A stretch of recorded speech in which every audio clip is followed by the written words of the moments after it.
Subscribe कीजिए science first channel को और लेटेस्ट साइंस एवं फिजिक्स के वीडियो सबसे पहले देखने के लिए बेल आइकन को दबाना ना भूलें। साथ ही पूरी नॉलेज के लिए वीडियोज को अंत तक देखें, लाइक, कमेंट एवं शेयर करना ना भूलें।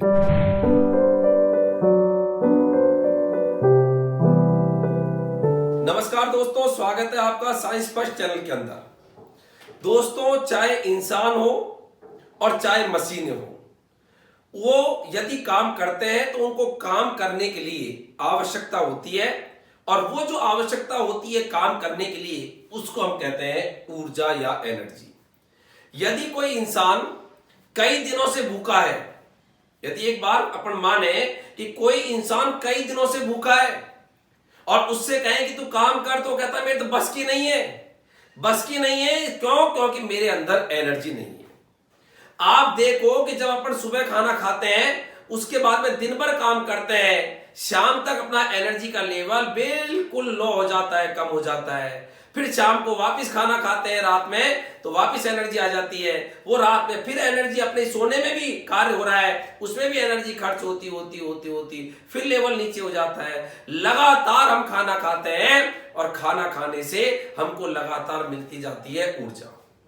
आखिरकार ये ऊर्जा या एनर्जी क्या है? और ऊर्जा एनर्जी इसलिए आवश्यक है क्योंकि बिना ऊर्जा के, बिना एनर्जी के हम काम नहीं कर सकते।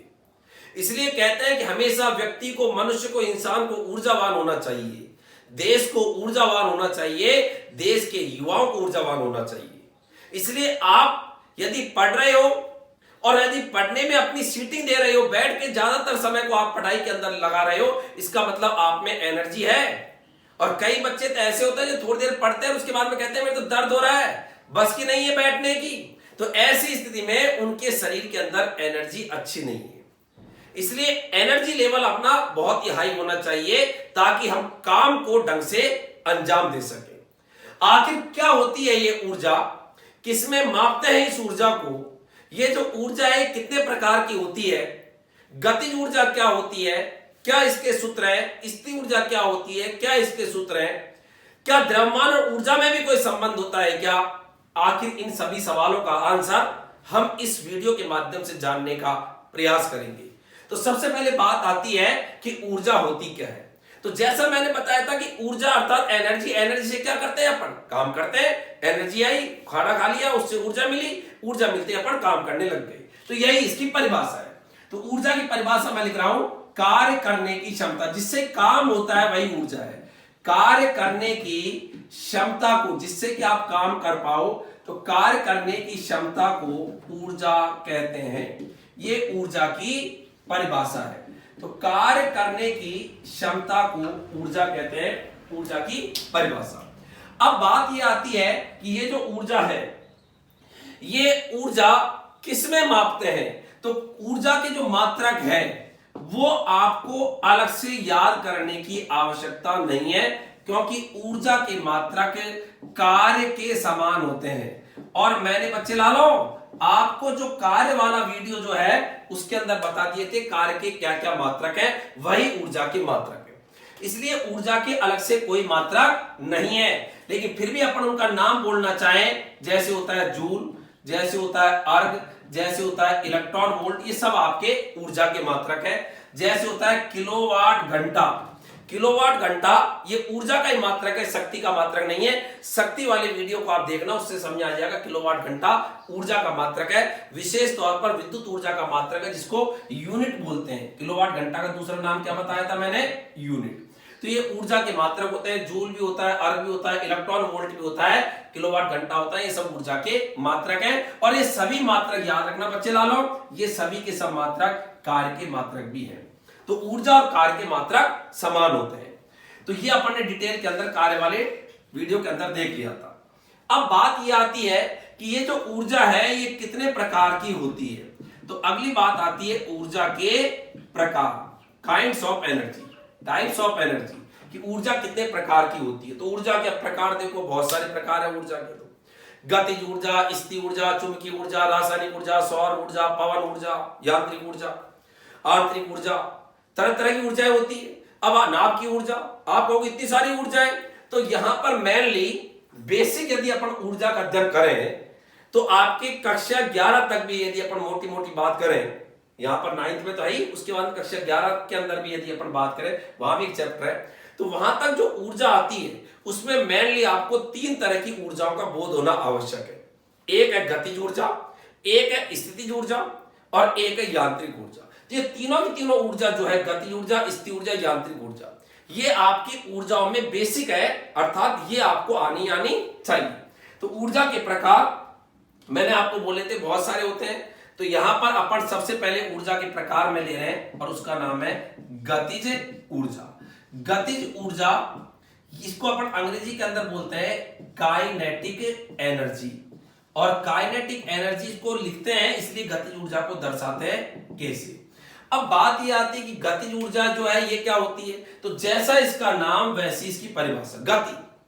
गति विशेष के कारण उत्पन्न ऊर्जा को क्या बोलते हैं, गतिज ऊर्जा। तो परिभाषा लिख रहा हूं, जहां पर भी गति है, गति विशेष के कारण, गति इसमें मस्ट है, विशेष बात है, गति विशेष के कारण उत्पन्न ऊर्जा, गति विशेष के कारण उत्पन्न ऊर्जा को गतिज ऊर्जा कहते हैं। गति विशेष के कारण उत्पन्न ऊर्जा को गतिज ऊर्जा कहते हैं। अब बात यहां पर यह आती है कि इसके उदाहरण क्या है। जैसे उदाहरणों की अपन बात करें कि गति विशेष कारण उत्पन्न ऊर्जा गतिज ऊर्जा कहलाती है, तो उदाहरण क्या है, तो उदाहरण देखो आप, जैसे चलता हुआ मनुष्य, चलता हुआ वाहन, बहती हुई वायु, गतिशील पानी, कोई पानी बह रहा है, वायु बह रही है, क्यों, सब में गति है। मैं दौड़ रहा हूं, गति है, मैं चल रहा हूं, मुझ में गति है। घूमता हुआ लट्टू कोई घूम रहा है, या हथौड़ा जो है उससे अपन कील को ठोकते हैं तो अपन जोर से गति करते हैं, उसमें हथौड़े को हाथ में पकड़ के जोर से गति ऊर्जा देते हैं। या बंदूक से छोड़ी गई गोली या तोप से छोड़ा गया गोला, अर्थात जहां पर भी आपको गति नजर आए वहां पर बताइए कौन सी ऊर्जा होगी, गतिज ऊर्जा। ये कुछ आपको मैंने गतिज ऊर्जा के उदाहरण बोले कि गतिज ऊर्जा के उदाहरण कौन कौन से होते हैं। अब बात यह आती है कि गतिज ऊर्जा की परिभाषा पढ़ ली, गतिज ऊर्जा अपन ने देख ली, जहां पर भी गति होगी वहां पर गतिज ऊर्जा होती है। तो गतिज ऊर्जा का सूत्र क्या है, तो यहां पर अब आगे बात आती है और वो है गतिज ऊर्जा के सूत्र। अब गतिज ऊर्जा के सूत्र जरा ध्यान से सुनना।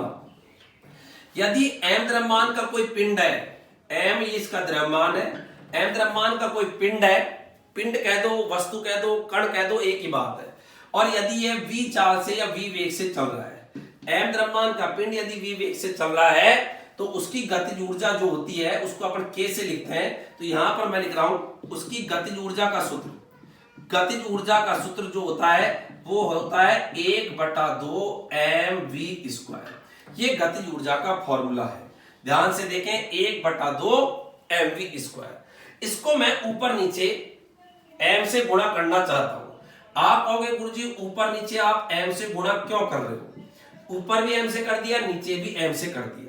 m से मैं गुणा इसलिए करना चाहता हूं क्योंकि मैं कुछ ना कुछ इसमें फिट करना चाहता हूं, और फिट करने के लिए कुछ ना कुछ करना पड़ता है। अब फिट क्या कर रहा हूं अभी देखना, m से ऊपर नीचे गुणा कर दिया, 1/2, m को m से गुणा हो गया तो बोलो क्या हो गया, m² v² बटे में m, और बराबर 1/2, ये m² v² हो गया p²। क्यों हो गया, आप जानते हो संवेग का सूत्र, संवेग वाले चैप्टर में पढ़ाया था, संवेग होता है वेग के संग द्रव्यमान तेरा नाम संवेग, वेग गुणा द्रव्यमान संवेग, तो p बराबर mv, तो m² v² जगह p² बटे में m। ये आपके गतिज ऊर्जा का दूसरा सूत्र आया। मैंने m से गुणा इसलिए किया ताकि बन गया m² v² और m² v² की जगह मैंने फिट कर दिया p को p² को, तो आपका गतिज ऊर्जा का एक सूत्र और आ गया। तो याद रखें गतिज ऊर्जा के 2 सूत्र आपको याद होने चाहिए। कई कहते हैं हमको तो ये याद है, ऊपर वाला हमने देखा है, नीचे वाला नहीं देखा है, तो नीचे वाला ये सूत्र देख लो भाई, k बराबर 1/2 p²/m। आपको ऊपर वाला भी पता होना चाहिए और नीचे वाला सूत्र भी पता होना चाहिए। तो गतिज ऊर्जा के 2 सूत्र आ गए। अब यहां पर बात यह आती है कि ये जो दोनों सूत्र है इन पर क्वेश्चंस कैसे आते हैं। उससे पहले एक बात और याद रखें, गतिज ऊर्जा हमेशा धनात्मक होती है, गतिज ऊर्जा हमेशा धनात्मक। कारण क्या है, देखो वेग धनात्मक ऋणात्मक हो सकता है, लेकिन स्क्वायर होने के कारण हमेशा क्या आएगा, धनात्मक। कोई भी चीज यदि स्क्वायर है तो हमेशा ही धनात्मक आएगी, द्रव्यमान हमेशा धनात्मक है, गतिज ऊर्जा धनात्मक। ऐसे देखो संवेग भी धनात्मक ऋणात्मक हो सकता है, लेकिन वर्ग होने के कारण ये धनात्मक, द्रव्यमान भी धनात्मक, तो गतिज ऊर्जा हमेशा धनात्मक होती है। तो एक बहुत महत्वपूर्ण बात, गतिज ऊर्जा सदैव हमेशा धनात्मक होती है। तो ये भी आपको याद रखनी है कि गतिज ऊर्जा हमेशा कैसी होती है, धनात्मक होती है, सदैव धनात्मक होती है। अब यहां पर बात ये आती है कि ये जो गतिज ऊर्जा है, इसके हमने दो सूत्र पढ़ लिए, दोनों सूत्र आपको याद हो गए होंगे, और सूत्र याद हो गए होंगे 1/2, पहला सूत्र K बराबर 1/2 mv², पहला सूत्र ये था। दूसरा सूत्र इसी से बनाया था, तो 1/2 p²/m, यही दो सूत्र पढ़ने गतिज ऊर्जा के पढ़े, 1/2 mv², 1/2 p²/m। अब यहां पर क्वेश्चंस कैसे आते हैं जरा ध्यान दें। यदि वाहनों का वेग नियत है, नियत का मतलब एक जैसा है, समान है, यदि मैं वेग को समान मानूं तो जो चीज सूत्र में समान होती है उसको अपन दबा लेते हैं, उसको यहां पर ऐसे कर लेते हैं कि उसको छोड़ दो, समान। 1/2 संख्या है, सबके लिए समान है, वेग समान है और ये भी समान है। तो बताओ यहां पर k किस पर निर्भर करेगा, m पर, तो k समानुपाती क्या हो गया, m। अर्थात यहां पर क्वेश्चन क्या बढ़ गया कि यदि वाहनों का या वस्तुओं का वेग समान है तो ऐसी स्थिति में जिसका द्रव्यमान ज्यादा होगा उसकी गतिज ऊर्जा ज्यादा होगी, और जिसका द्रव्यमान कम होगा उसकी गतिज ऊर्जा कम होगी। तो आप यहां पर एक क्वेश्चन का आंसर दें। एक ये कार है और ये मोटा है, इसका नाम है ट्रक। एक कार और ट्रक, क्वेश्चन ये है समान वेग से चल रहे हैं, इनका वेग क्या है बोलो, समान। तो क्वेश्चन ये है एक कार और एक ट्रक समान वेग से चल रहे हैं, तो बताइए किसकी गतिज ऊर्जा ज्यादा है। तो हमको पता है जब वेग समान था तो गतिज ऊर्जा द्रव्यमान के समानुपाती है, अर्थात जिसका द्रव्यमान ज्यादा है उसकी गतिज ऊर्जा क्या होगी, ज्यादा, और जिसका द्रव्यमान कम है उसकी गतिज ऊर्जा क्या होगी, कम।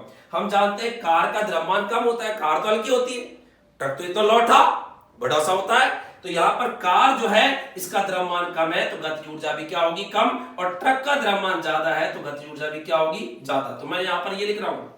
तो क्वेश्चन यहां पर ये था, एक क्वेश्चन है एक कार और ट्रक समान वेग से चल रहे हैं, किसकी गतिज ऊर्जा ज्यादा होगी, तो आंसर आएगा के। गतिज ऊर्जा ट्रक तेरी ज्यादा होगी, चौड़ी ज्यादा होगी, और किससे ज्यादा होगी बोलो, कार से। तो ये यहां पर एक क्वेश्चन आ गया। क्वेश्चन मैं बोल रहा हूं, आप अपनी कॉपी के अंदर राइट डाउन भी कर लिया करो, जो चीजें यहां पर हल्का सा अपन संक्षेप में लिखने की कोशिश करते हैं, तो वैसे मैं डिटेल में लिखने का प्रयास करता हूं, लेकिन कई सारी चीजें ऐसी होती है जिनको बोला जाता है बोर्ड पर, पूरी चीजें वो नहीं आती, तो उसको मैं बोल रहा हूं। क्वेश्चन है कार और ट्रक समान वेग से चल रहे हैं, किसकी गतिज ऊर्जा अधिक होगी। तो राइट आंसर इसका यह आएगा कि ट्रक की गतिज ऊर्जा अधिक होगी, किससे, कार से। दूसरी बात, यदि अपन इस सूत्र में की बात करें तो यहां पर संवेग समान है, यहां पर क्या समान है, संवेग को यदि समान मान ले, P को अपन समान मान ले, यहां पर अपन ने किसको समान माना था, वेग को। समान है या नियत है, एक ही बात है, वो तो नियत कह दो चाहे समान कहो, एक ही बात है, कांस्टेंट। तो बताइए यदि इसको अपन समान मान ले, 1/2 सबके लिए समान है, तो बताओ यहां पर गतिज ऊर्जा द्रव्यमान की क्या हो रही है बोलो, व्युत्क्रमानुपाती। तो फिर क्वेश्चन बढ़ गया, अर्थात यदि किसका द्रव्यमान ज्यादा है तो उसकी गतिज ऊर्जा कम होगी, लेकिन जिसका द्रव्यमान कम है उसकी गतिज ऊर्जा ज्यादा होगी। लेकिन ये बात कब लागू होगी, जब संवेग को क्या माना, समान। तो यहां पर क्वेश्चन फिर आया, क्वेश्चन जरा सुनना और इसका वापस आंसर देने की कोशिश करना। क्वेश्चन यहां पर यही है, एक कार है, इधर ध्यान दो, एक कार है और ये यहां पर एक ट्रक है, ये लिख दिया TRUC के ट्रक। दोनों के अब की बार क्वेश्चन में ये बोल रहा है संवेग समान है, दोनों के संवेग समान है। तो बताइए ऐसी स्थिति में किसकी गतिज ऊर्जा ज्यादा होगी। तो साफ पता चल रहा है संवेग समान होने पर गतिज ऊर्जा द्रव्यमान के व्युत्क्रमानुपाती, मतलब उल्टा रहा गया, जिसका द्रव्यमान ज्यादा उसकी गतिज ऊर्जा कम, और जिसका द्रव्यमान कम उसकी गतिज ऊर्जा ज्यादा। कार और ट्रक में कार का द्रव्यमान कम होता है तो गतिज ऊर्जा ज्यादा होगी, और ट्रक का द्रव्यमान ज्यादा है तो गतिज ऊर्जा कम होगी। तो इसका राइट आंसर क्या आएगा, इसका राइट आंसर आएगा के। कार तेरी गतिज ऊर्जा ज्यादा, चौड़ी ज्यादा होगी, बोलो किससे, ट्रक से। तो इसका आंसर ये आएगा, जबकि यहां पर ट्रक की गतिज ऊर्जा ज्यादा थी कार से, क्यों, गतिज ऊर्जा द्रव्यमान समानुपाती, लेकिन संवेग समान होने पर गतिज ऊर्जा द्रव्यमान के व्युत्क्रमानुपाती है, तो आंसर बदल गया। या ट्रक की गतिज ऊर्जा कार से ज्यादा थी इस वाले में, लेकिन संवेग समान होने पर कार की गतिज ऊर्जा ट्रक से ज्यादा होगी। तो ये दो बातें आपको अच्छे से पता होनी चाहिए। अब यहां पर एक तीसरी बात और सुन लीजिएगा। तीसरी बात यह है कि यदि मैं इस सूत्र को, यहां पर एक पहला सूत्र आपको क्लियर हो गया, दूसरा सूत्र है उनमें कुछ नहीं करा है, यहां पर वेग समान माना, यहां पर संवेग समान माना, तो ये दो बातें आ गई। अब यहां पर यदि इस सूत्र को मैं क्रॉस मल्टीप्लाई करूं तो एक सूत्र और आ रहा है, जरा देखो बताइए। पी स्क्वायर बराबर क्या हो गया, बोलो 2mk। पी स्क्वायर बराबर 2mk, तो बोलो P बराबर कितना हो गया, अंडर रूट 2mk। ये फॉर्मूला बढ़ गया। अब यहां पर क्वेश्चन में ये कह रहा है कि यदि गतिज ऊर्जा समान है, गतिज ऊर्जा नियत या समान है, तो नियत या समान एक ही बात होती है।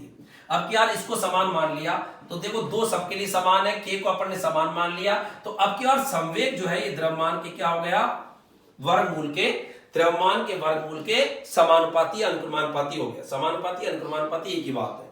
तो अब यहां से साफ पता चला यदि द्रव्यमान ज्यादा है तो संवेग भी क्या होगा, ज्यादा, और द्रव्यमान कम है तो संवेग भी क्या होगा, कम। तो तीसरा क्वेश्चन फिर बना कि यदि गतिज ऊर्जा समान है तो बताइए किसका संवेग ज्यादा होगा। तो साफ पता चल रहा है जिसका द्रव्यमान ज्यादा है अर्थात भारी वस्तु का संवेग ज्यादा होगा, और हल्की वस्तु अर्थात जिसका द्रव्यमान कम है उसका संवेग कम होगा। तो क्वेश्चन फिर यहां पर वही, ये कार है और ये ट्रक है, ये कार और ये ट्रक। अब क्या क्वेश्चन में कह रहा है कि कार और ट्रक दोनों का के का मतलब गतिज ऊर्जा नियत है या गतिज ऊर्जा क्या है, समान है। तो बताइए ऐसी स्थिति में क्या होगा।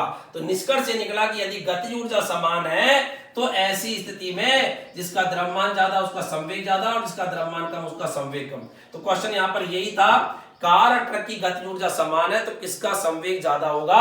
तो राइट आंसर मैं बता रहा हूं यहां पर कि यहां पर ट्रक का संवेग, पी का मतलब संवेग, पी ट्रक तेरा संवेग ज्यादा होगा। किससे ज्यादा होगा, बोलो कार से, क्योंकि जिसका द्रव्यमान ज्यादा उसका संवेग भी ज्यादा।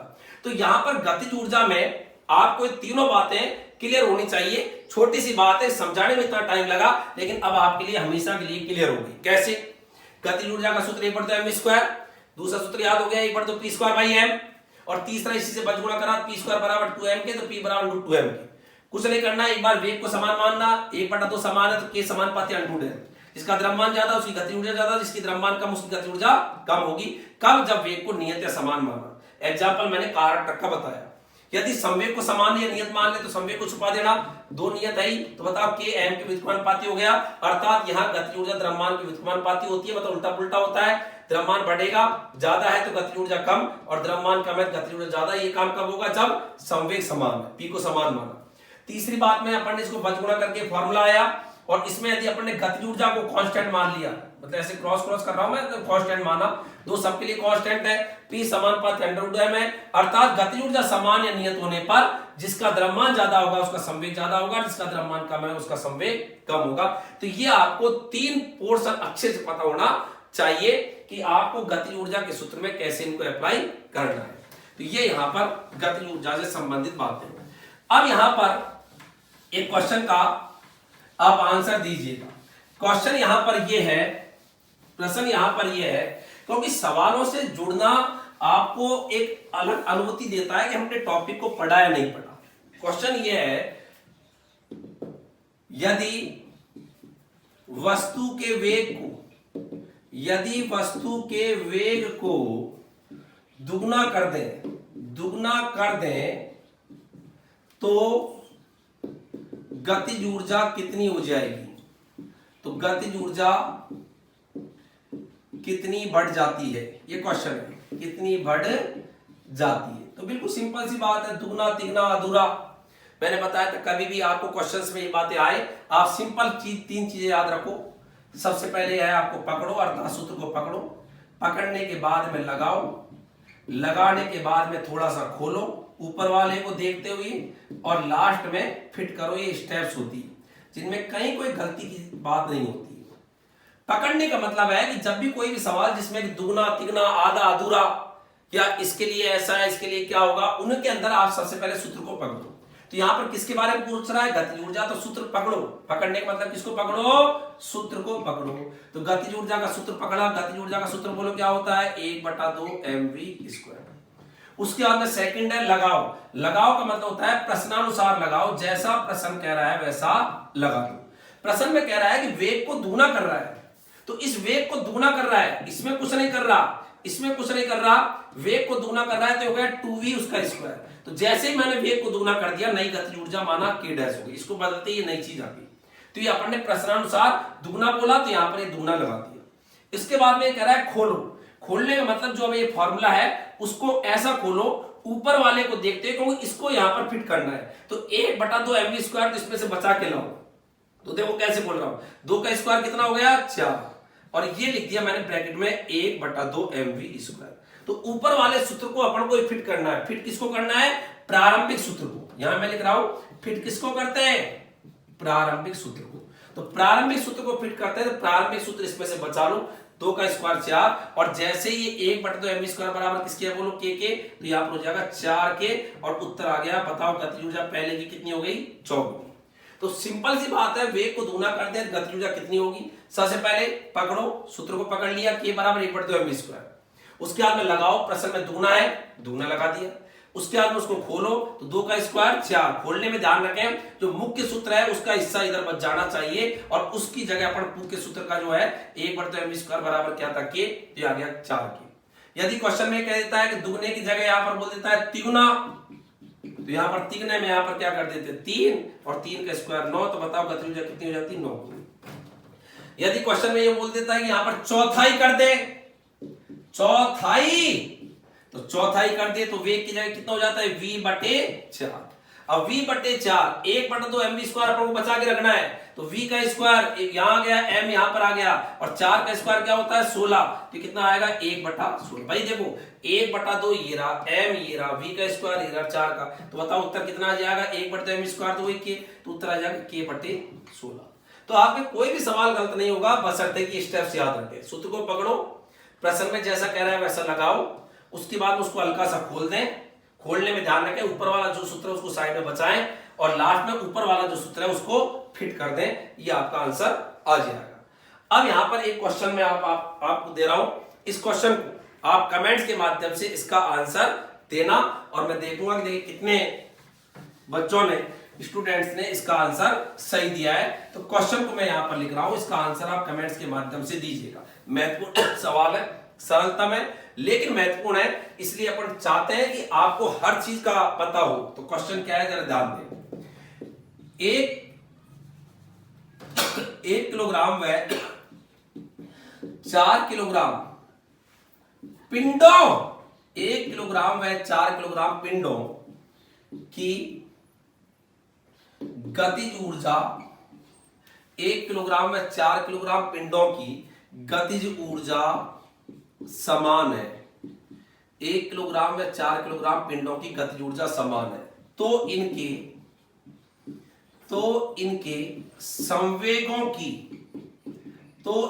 संवेगों की निष्पत्ति क्या होगी। मैं आपको यहां पर एक हल्का सा हिंट दे देता हूं, निष्पत्ति क्या होगी। यह क्वेश्चन है, 1 किलोग्राम व 4 किलोग्राम पिंडों की गतिज ऊर्जा समान है, तो इनके संवेगों की निष्पत्ति क्या होगी। निष्पत्ति का मतलब अनुपात होता है, मतलब आपको क्या करना है, इनके संवेगों का अनुपात निकालना है। कब, जब गतिज ऊर्जा क्या है, समान है। यदि गतिज ऊर्जा समान है तो इनके संवेगों का अनुपात क्या होगा। निष्पत्ति का मतलब अनुपात होता है, अंग्रेजी में जिसको अपन बोलते हैं रेशियो। तो ये क्वेश्चन है, ये मैंने आपको हिंट दे दिया। कई बच्चे हो सकता है निष्पत्ति शब्द को नहीं जाने, तो ये निष्पत्ति शब्द परीक्षा में आता है, इसका मतलब अनुपात ही होता है। तो इस क्वेश्चन का जो आंसर है आप कमेंट्स के माध्यम से दीजिएगा, ताकि पता भी चले कि अपन चीजों को सीख भी रहे और आपको एक नई चीज है। क्वेश्चन बहुत ज्यादा प्रतियोगी परीक्षा के अंदर पूछा गया है। तो ये आपके थी पहले प्रकार की ऊर्जा, जिसका क्या नाम था, गतिज ऊर्जा। अब जो दूसरे प्रकार की ऊर्जा है, उस दूसरे प्रकार की जो ऊर्जा है उसका नाम है स्थितिज ऊर्जा। तो सेकंड प्रकार की जो मैं ऊर्जा ले रहा हूं उसका नाम है स्थितिज ऊर्जा। अब जैसा इसका नाम है स्थितिज ऊर्जा, अंग्रेजी में तो इसको बोलते हैं पोटेंशियल, पोटेंशियल एनर्जी, और एनर्जी का मतलब एनर्जी, पोटेंशियल एनर्जी। जैसा इसका नाम है स्थिति, अर्थात किसी की स्थिति को बिगाड़ दो आप, स्थिति को बिगाड़ने के कारण स्थिति को अभिविन्यासित कर दो, चेंज कर दो, उसके कारण जो उसमें ऊर्जा होगी उसका नाम क्या है, स्थितिज ऊर्जा। स्थिति या अभिविन्यास के कारण, एक बार मैं परिभाषा लिख रहा हूं फिर मैं समझा रहा हूं कि कैसे होता है। स्थिति या अभिविन्यास के कारण, ओरिएंटेशन, स्थिति या अभिविन्यास के कारण, स्थिति या अभिविन्यास के कारण पिंड या निकाय में, पिंड या निकाय में, कुछ भी कह दो, पिंड का हो निकाय का हो, में संचित ऊर्जा, संचित ऊर्जा स्थिति ऊर्जा कहलाती है। तो इसकी परिभाषा है कि स्थिति या विन्यास के कारण पिंड या निकाय में संचित ऊर्जा क्या कहलाती है? स्थिति ऊर्जा। आप कहोगे कैसे? जैसे धनुष पड़ा था, कोई दिक्कत नहीं, लेकिन इसकी डोरी को मैंने खींच दिया, उसकी स्थिति बिगाड़ दी डोरी को। अब जैसे डोरी को खींच दिया तो बताओ कौन सी ऊर्जा आ गई उसमें? स्थिति ऊर्जा। ये पड़ी हुई थी स्प्रिंग, लेकिन मैंने इसको दबा दिया या खींच दिया, या तो मैंने इसको दबा दिया या खींच दिया, तो बताओ उसकी स्थिति बिगाड़ दी मैंने। तो स्थिति बिगाड़ दी तो बताओ कौन सी ऊर्जा? स्थिति ऊर्जा। ये यहां पर लड़का है, इसकी मैंने कान में ऐंठी दे दी, तो पहले तो इसका कान नॉर्मल था, और कान में जैसे ऐंठी दे दी इसकी कान की मैंने स्थिति बिगाड़ दी, बताओ कौन सी ऊर्जा? स्थिति ऊर्जा। यहां पर सिलेंडर जो है उसके अंदर एक पिस्टन लगा हुआ है, पिस्टन, और ये सिलेंडर है, उसमें गैस भरी हुई है। अब आपने उल्टा इस पिस्टन को दबा दिया, तो गैस को उल्टा दबा दिया, तो बताओ गैस के अणु पहले तो नॉर्मल आपने दूर दूर से, अब दबा दिया, पास पास आ गए, उनकी स्थिति बिगाड़ दी, कौन सी ऊर्जा? स्थिति ऊर्जा। धरती पर अपन स्थिति ऊर्जा को सामान्यतः जीरो मानते हैं। क्या मानते हैं? जीरो। तो धरती से किसी ऊंचाई पर आपने कोई पिंड रख दिया, या ऊंचाई पर कोई पिंड को उठा के ऐसे रख दिया, तो उसकी स्थिति को आपने चेंज कर दिया, तो बताओ कौन सी ऊर्जा आ गई? स्थिति ऊर्जा। तो स्थिति या विन्यास के कारण लोलक लटका हुआ है, कहीं दिक्कत नहीं है इसको, लेकिन आपने इसकी स्थिति बिगाड़ दी, ऊंचा कर दिया, ऊंचा कर दिया, तेरी स्थिति बिगाड़ दी भाई। तो स्थिति के बिगाड़ने के कारण जो ऊर्जा होगी वो कौन सी ऊर्जा होगी? स्थिति ऊर्जा। इसीलिए तो कहते हैं लोलक में यहाँ स्थिति ऊर्जा सबसे कम होती है और यहाँ स्थिति ऊर्जा सबसे ज्यादा होती है, क्योंकि तेरी स्थिति को मैंने चेंज कर दिया। तो स्थिति बिगाड़ने के कारण, अभिविन्यासित करने के कारण जो ऊर्जा होती है उसको अपन क्या बोलते हैं? स्थितिज ऊर्जा।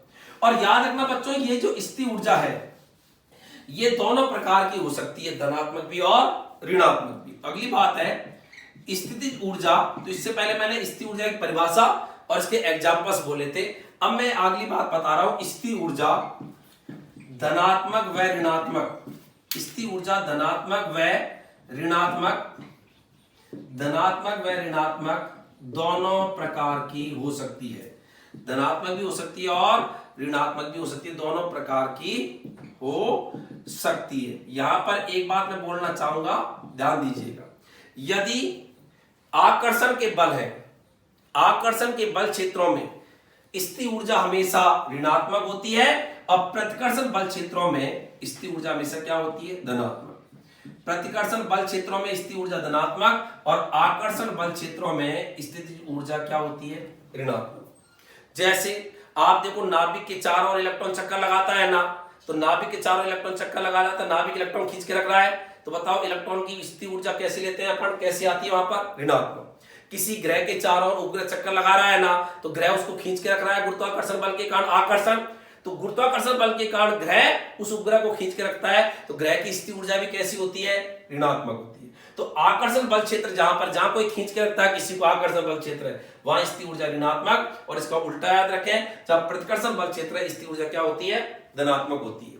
अब स्थिति ऊर्जा जो है ये कई प्रकार की होती है, लेकिन अपन मेनली बेसिक यदि बात करें तो आपको गुरुत्वीय स्थिति ऊर्जा के बारे में पता होना चाहिए। तो यहां पर स्थिति ऊर्जा में अपन ले रहे हैं गुरुत्वीय स्थिति ऊर्जा। स्थिति ऊर्जा बहुत तरह की होती है, चुंबकीय स्थिति ऊर्जा भी होती है, विद्युत स्थिति ऊर्जा भी होती है, लेकिन अपन स्थिति ऊर्जा में सबसे ज्यादा जो क्वेश्चंस आते हैं, या जो कह दीजिए स्थिति ऊर्जा का जो बेस हिस्सा है, ये तो आना ही चाहिए, तो वो है गुरुत्वीय स्थितिज ऊर्जा। तो यहां पर मैं ले रहा हूं गुरुत्वीय स्थितिज ऊर्जा। अब ये गुरुत्वीय स्थिति ऊर्जा के अंदर क्या है, जरा ध्यान देना। ये धरती तेरा केंद्र O, तेरा द्रव्यमान है, और तेरी त्रिज्या R, और तेरी सतह से यहां पर कोई पिंड था स्मॉल m द्रव्यमान का, और उसको मैं उठा के ले गया h ऊंचाई पर। ये स्मॉल m द्रव्यमान का पिंड यहां से यहां पहुंच गया, पहले तो यहां था स्मॉल m का, ये रहा स्मॉल m, और यहां से उठा के यहां पहुंचा दिया। तो बताओ इसको यहां से धरती की सतह पर था, ये धरती की सतह है, ये R क्या है? धरती की त्रिज्या, धरती या पृथ्वी की त्रिज्या है। O क्या है? धरती का केंद्र है, ये सेंटर। M क्या है? धरती का द्रव्यमान, बड़ा M, बड़े M को बोलते हैं धरती का द्रव्यमान। और स्मॉल m क्या है? छोटा m क्या है? वस्तु या पिंड का द्रव्यमान। वस्तु का हो या पिंड का हो, उसका क्या है? द्रव्यमान। सही है। अब यहाँ पर क्वेश्चन क्या है कि धरती की सतह पर, ये धरती की सतह, यहां से मैंने स्मॉल m द्रव्यमान को h ऊंचाई तक उठाया, तो उठाने में मुझको कितना कार्य करना पड़ा या इसमें कितनी स्थिर ऊर्जा आ गई, क्योंकि मैंने अभी बताया धरती पर स्थिर ऊर्जा कितनी मानते हैं, 0। तो यहां पर यह कहलाती है कि धरती के गुरुत्वाकर्षण, क्योंकि धरती का गुरुत्वाकर्षण क्षेत्र है, उसमें जो स्थिर ऊर्जा होगी उसका नाम है गुरुत्वीय स्थिर ऊर्जा। धरती के गुरुत्वाकर्षण क्षेत्र के अधीन जो स्थिर ऊर्जा होती है उसे बोलते हैं गुरुत्वीय स्थिर ऊर्जा। और धरती की सतह से h ऊंचाई तक किसी m द्रव्यमान के पिंड को उठाने में किया गया कार्य या पिंड में संचित ऊर्जा। तो मैं यहां पे लिख रहा हूं धरती की सतह से, धरती की सतह से, धरती की सतह से स्मॉल h ऊंचाई, धरती की सतह से, सतह है उससे स्मॉल h ऊंचाई तक स्मॉल m द्रव्यमान को, स्मॉल m द्रव्यमान को, धरती की सतह से स्मॉल h ऊंचाई तक स्मॉल द्रव्यमान को उठाने में किया गया कार्य, उठाने में किया गया कार्य ऑब्लिक गुरुत्वीय स्थिति ऊर्जा, ऑब्लिक गुरुत्वीय स्थिति ऊर्जा, गुरुत्वीय, गुरुत्वीय स्थिति ऊर्जा में वृद्धि, कुछ भी कहे परीक्षा में, या सिंपल गुरुत्वीय स्थिति ऊर्जा में वृद्धि। और चूंकि वृद्धि में क्या है, चूंकि यहां पर तो 0 ही है तो इसको ऑब्लिक करके लिख रहा हूं, सिंपल गुरुत्वीय स्थिति ऊर्जा भी कहे परीक्षा में, या तो वृद्धि पूछे तो भी यही कहना है, और सिंपल गुरुत्वीय स्थिति ऊर्जा कहे तो उसका सूत्र क्या है, U बराबर, वापिस मैं बोल रहा हूं क्या कर रहे हैं कि धरती की सतह से h ऊंचाई तक, स्मॉल h ऊंचाई तक स्मॉल h द्रव्यमान को उठाने में किया गया कार्य कहे आपसे, या यूं कहे कि गुरुत्वीय स्थिति ऊर्जा में कितनी वृद्धि हो गई, या सिंपल कहे कि पिंड की कितनी गुरुत्वीय स्थिति ऊर्जा होगी, उसका सूत्र क्या है। तो कई बच्चे तो ये बोलेंगे mgh, क्योंकि उन्होंने हमेशा ऊपर वाला ही देखा है। अब वो ऊपर वाला ही देखा है, उन्होंने नीचे वाला देखा ही नहीं है कि सूत्र के नीचे भी कुछ होता है क्या, और ये सूत्र गलत है। आपको दोनों ही पता होना चाहिए, आपको दोनों की नॉलेज होनी चाहिए कि ऊपर वाला क्या है और नीचे वाला क्या है। तो आप ऊपर वाला देखो, कोई बुराई नहीं है, उसके साथ साथ ये भी देखो कि नीचे क्या लटक रहा है, ये नीचे लटक रहा है 1 + h/r, ये पूरा सही सूत्र है। कई बच्चे तो स्थिर ऊर्जा का सूत्र बोलते हैं mgh, mgh एक ही रट रहती है, वो हमेशा स्थिर ऊर्जा का सूत्र यही बोलते हैं mgh, ये ऊपर ऊपर वाला ही बोलते हैं mgh, ये नीचे वाला लटकता है ना उसको तो बोलते नहीं है। कई तो कहते हैं गुरुजी हमने देखा ही नहीं है नीचे जो लटक रहा है 1 + h/r। आपको दोनों सूत्र में, इस सूत्र में दोनों हिस्से पते होने चाहिए कि ऊपर क्या है और नीचे क्या है। तो सूत्र है mgh/1 + h/r, ये सूत्र है। अब ये सूत्र है, इसमें h क्या है, ऊंचाई, स्मॉल m क्या है, वस्तु या पिंड का द्रव्यमान, r क्या है, पृथ्वी की त्रिज्या, बड़ा r है पृथ्वी की त्रिज्या। अब कोई कहेगा गुरुजी mgh कब आता है काम में, तो ध्यान देना, जब ऊंचाई पृथ्वी की त्रिज्या से बहुत कम है।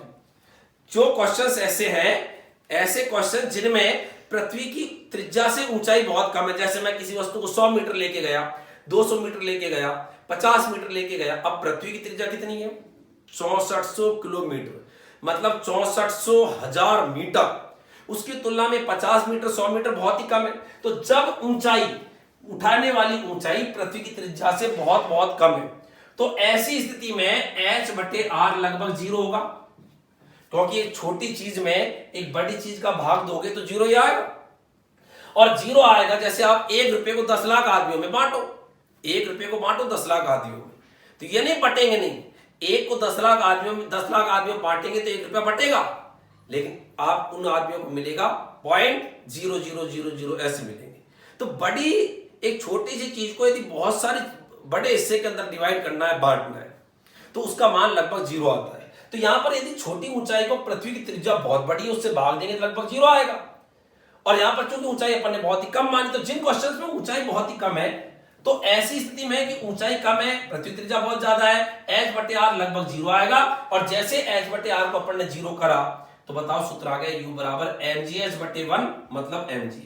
तो बताओ ये सूत्र mgh कब काम में लोगे, आपके दिमाग में आ गया होगा, ये सूत्र तब काम में लेते हैं जब सवालों में ऊंचाई वस्तु को उठाने की बहुत ही कम होती है, मतलब ज्यादा ऊंचाई नहीं होनी चाहिए, किससे, त्रिज्या से। तो त्रिज्या, ऊंचाई यदि त्रिज्या से बहुत कम है तो सूत्र क्या हम लेंगे, mgh। और यदि ऊंचाई त्रिज्या की जैसी है उससे भी बड़ी है तो फिर पूरा ही सूत्र काम में आएगा mgh/1 + h/r। तो अपने जो क्वेश्चंस आते हैं ज्यादातर वो क्या है कि कम ऊंचाई के आते हैं, 100 मीटर, 20 मीटर, 50 मीटर, 80 मीटर से वस्तु को गिराया या वस्तु को लेके गए, तो वहां mgh फॉर्मूला लेते हैं। लेकिन जिन क्वेश्चनों में ऊंचाई बड़ी बड़ी दे रखी है त्रिज्या की जैसी है उससे बड़ी, वह याद रखना ये फॉर्मूला गलत होगा, वह सूत्र होगा mgh 1 + h/r। एक क्वेश्चन के माध्यम से आप देखना कि आंसर कैसे आ रहा है। और यहां पर ये सवाल ये है कि एक वस्तु को, मैं इसको राइट ऑफ कर रहा हूं यहां पर, और एक क्वेश्चन जरा देखिएगा। सवाल यहां पर ये है, सूत्र ऐसे कैसे, ये यहां पर मिटाई नहीं है मैंने। क्वेश्चन है स्मॉल m द्रव्यमान के पिंड को, स्मॉल m द्रव्यमान के पिंड को पृथ्वी सतह से पृथ्वी की त्रिज्या के बराबर, पृथ्वी त्रिज्या को कैपिटल बोल आर बोल रहा है, पृथ्वी की त्रिज्या के बराबर ऊंचाई तक उठाया जाता है, के बराबर ऊंचाई बराबर ऊंचाई तक ले जाते हैं तो किया गया कार्य क्या होगा, ले जाते हैं तो किया गया कार्य या पिंड की स्थिर ऊर्जा में कितनी वृद्धि होगी, तो किया गया कार्य क्या होगा, किया गया कार्य क्या होगा, या क्वेश्चन क्यों आ जाए पिंड की स्थिर ऊर्जा में कितनी वृद्धि होगी, ये क्वेश्चन है। अब जरा क्वेश्चन को देखो, इसमें क्या दे रखा है, स्मॉल m द्रव्यमान के पिंड को पृथ्वी की सतह से पृथ्वी की त्रिज्या के बराबर, मतलब यदि ये मैं पृथ्वी मानूं, ये पृथ्वी की सतह है, तो सतह से पृथ्वी की जो त्रिज्या है ना, त्रिज्या क्या है आप, उतनी ऊंचाई तक ले गए, मतलब ये ऊंचाई है ना, ये भी पृथ्वी की त्रिज्या के बराबर है, पृथ्वी सतह से पृथ्वी त्रिज्या के बराबर ऊंचाई तक ले गए। अब यहाँ ऊंचाई कोई कम तो नहीं है, पृथ्वी की त्रिज्या के बराबर ऊंचाई है, तो बताओ ये वाला काम में आएगा, ये वाला काम में आएगा। मैंने कहा था mgh कब काम में आता है, जब ऊंचाई त्रिज्या से बहुत बहुत कम है, यहाँ तो ऊंचाई पृथ्वी त्रिज्या के बराबर है, तो आप इस सूत्र में कौन सा काम में लोगे, mgh 1 + h/r।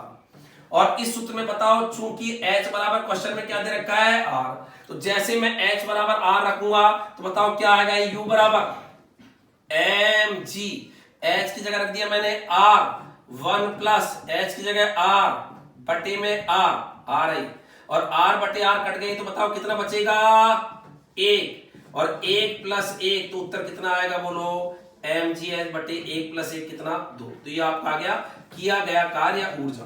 वो तो मैंने कहा था कार्य कहे या ऊर्जा कहे एक ही बात है, तो इसको कार्य भी बोल दो W या ऊर्जा बोल दो mgh/2। अब जिसको ये सूत्र याद नहीं, जिस बच्चे को, वो सोचेगा mgh लगाओ तो देखो उत्तर क्या आएगा mgh से, u बराबर mgh, वो सोचेगा कि यार भाई ऊंचाई कितनी है, त्रिज्या के बराबर, तो h बराबर r रख देगा, तो उसका सूत्र क्या आ जाएगा, h बराबर r रखते mgr, जो गलत होगा। जबकि सूत्र में अपन को पता है कि सही सूत्र ये लगता, तो उत्तर क्या आ रहा है, mg h की जगह आ रहा है, तो mgr/2। राइट आंसर क्या आया, mgr/2, mgr ही था, mgr 1 + भाई h की जगह क्या कर दिया आपने r, तो ये r से r कट गया 1, r से r कट गया 1, mgr/2, तो सही आपका आंसर आया mgr/2। लेकिन जिसको ये पता नहीं है सूत्र, वो mgh ही जानता है, तो उसका क्या करता है बेचारा, mgh, h की जगह r, तो उत्तर आता है mgr, जबकि mgr गलत है, उत्तर आया mgr/2। तो याद रखना कि स्थिर ऊर्जा का जो सूत्र है वो सही सूत्र है mgh 1 + h/r। ये सूत्र तब mgh होता है जब ऊंचाई त्रिज्या से बहुत बहुत कम होती है, पृथ्वी की त्रिज्या से। तो ये था अपन ने टॉपिक पढ़ा जिसका नाम था स्थिर ऊर्जा। तो आज हमने ये पढ़ा कि ऊर्जा क्या होती है, उसके बाद में गतिज ऊर्जा पढ़ी और एक पढ़ी स्थिर ऊर्जा। इसके बाद में एक ऊर्जा और है, उसका नाम है यांत्रिक ऊर्जा, मैकेनिकल एनर्जी। अब ये क्या होती है यांत्रिक ऊर्जा, एक लाइन की बात और है, जरा ध्यान दीजिएगा ताकि पूरा कंप्लीट हो जाए इधर से। और ये जो होती है यांत्रिक ऊर्जा, इसको अपन बोलते हैं मैकेनिकल एनर्जी।